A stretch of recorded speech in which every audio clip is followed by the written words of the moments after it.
Hi, my name is Katie Cooper, and this is Cultural Differences and Deceit in Interpersonal Communication. And this is my audience, Kylie, Becca, and Emma. Here you guys go. Here you go. You are a liar. I am a liar. Have you ever said I'm fine when you're not really fine? Or told your mom, yes, I studied for that test. Turns out lying is very common. One UK study showed that people lie once or twice every day. Another study showed people lie at least once in a 10-minute conversation. But are all lies bad? How can we tell? All of this may depend on where you are from. First, we're going to look at interpersonal deception theory. Second, we're going to take a look at the variety of lies we all use. Then delve into how culture shapes how we lie. Interpersonal deception theory, developed by David Buehler and Judy Burgoon in 1996, blends interpersonal theories and deception principles to explain how, in face-to-face communication, two people handle deception.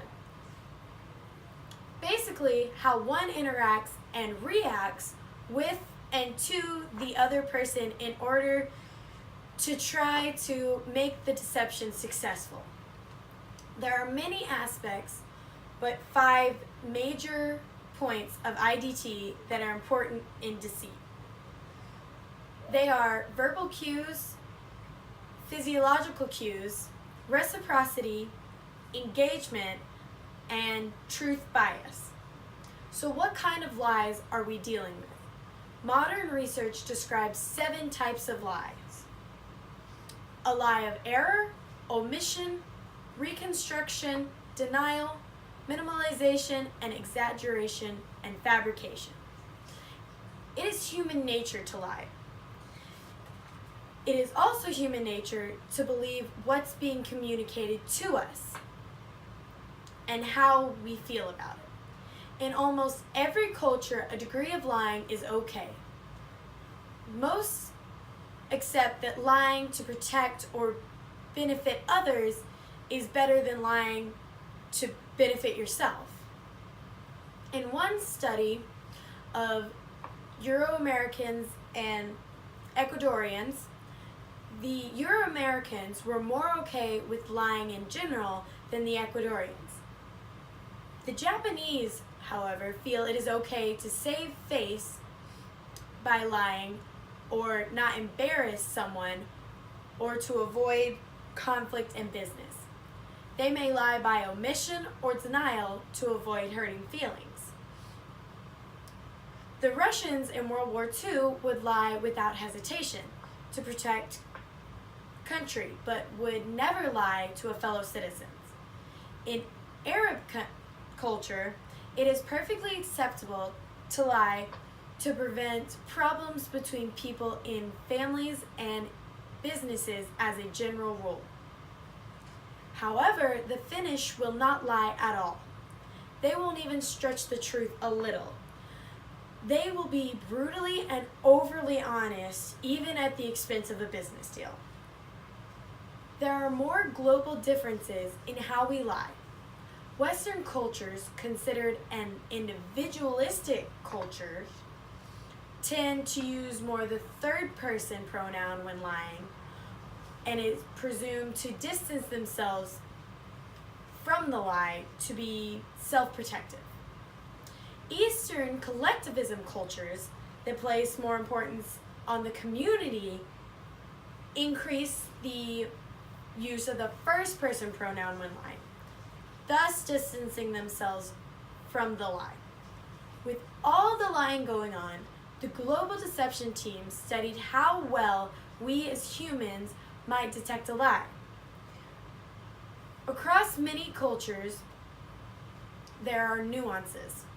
Voice inflection, pitch, standing too still, and not looking somebody in the eye. These all associate with untrustworthiness. It turns out some of these are helpful only some of the time, believe it or not.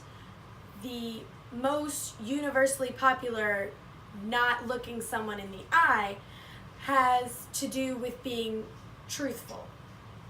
Has nothing to do with being truthful.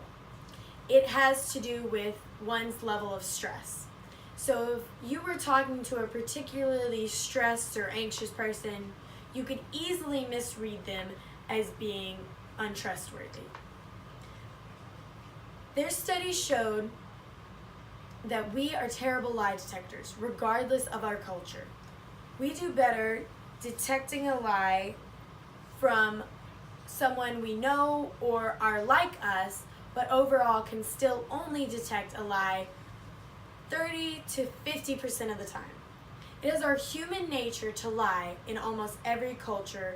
Some degree of untruth is acceptable. How we lie is dependent on our culture, but our ability to detect a lie is universally the same. From Plato to researchers today, people are working on different ways to detect lies. For now, humans and their cultures will always be different, so stick with checking the facts and remember that lies, whether a vice or a virtue, are essential or even valuable parts of everyday life. A wise philosopher once said, "Why must we have the truth at any cost anyway?" Thank you.